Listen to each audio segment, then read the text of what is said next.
South India में भाषा और संस्कृति का मुद्दा हमेशा से ही संवेदनशील रहा है, लेकिन इसी बीच हिंदी भाषा थोपने का आरोप लगाते हुए तमिलनाडु के मुख्यमंत्री ने केंद्र और भाजपा सरकार पर जमकर निशाना साधा। हमारी खास रिपोर्ट में देखिए भाषा विवाद पर मुख्यमंत्री का तीखा बयान। दक्षिण भारत के राज्यों में भाषा हमेशा से ही संवेदनशील मुद्दा रहा है।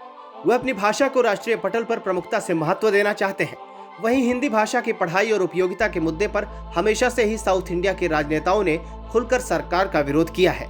ऐसा ही एक मामला तब सामने आया जब तमिलनाडु के मुख्यमंत्री एम.के. स्टालिन ने केंद्र और भाजपा सरकार पर एक भाषा और एक धर्म को बढ़ावा देने का आरोप लगा दिया। उनके इस बयान से देश की राजनीति भी गर्मा गई है।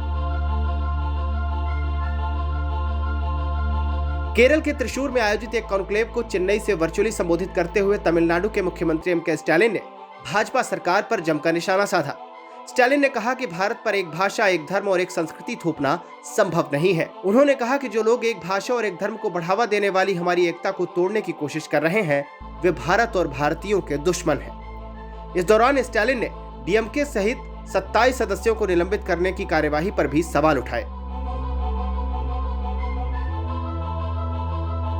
भारतीय लोकतंत्र की वर्तमान स्थिति पर चिंता व्यक्त करते हुए एम.के. स्टालिन ने 27 सांसदों के हालिया निलंबन पर कहा कि अभिव्यक्ति के अधिकार से सांसदों को वंचित किया जा रहा है। स्टालिन ने केंद्र की बीजेपी सरकार पर आरोप लगाया है कि भाजपा अपने राज्यपालों के माध्यम से समानांतर सरकारें चलाने की कोशिश कर रही है। स्टालिन ने कहा कि इस प्रकार की सोच और नीतियां जन विरोधी हैं।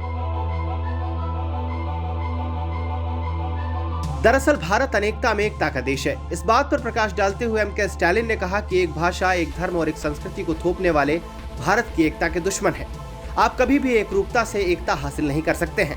स्टालिन ने कहा कि भारत को मजबूत बनाने के लिए संघवाद, राज्य स्वायत्तता, धर्मनिरपेक्षता, समानता, बंधुत्व, समाजवाद और सामाजिक न्याय की अवधारणाओं को और मजबूत किया जाना चाहिए। भारत को मजबूत और समृद्ध राज्यों से लाभ होगा।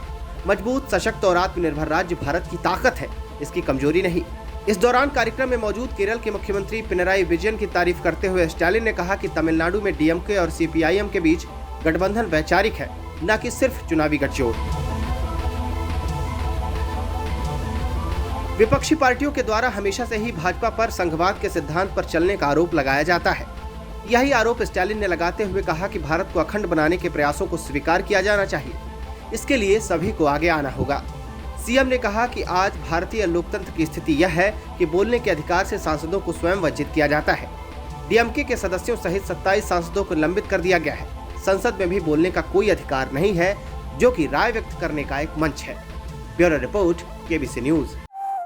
कपड़ों के शौकीनों के लिए बड़ी खुशखबरी, खुल गया लाट साहब सियाराम के असली डिजाइनर कपड़ों का एक्सक्लूसिव शोरूम।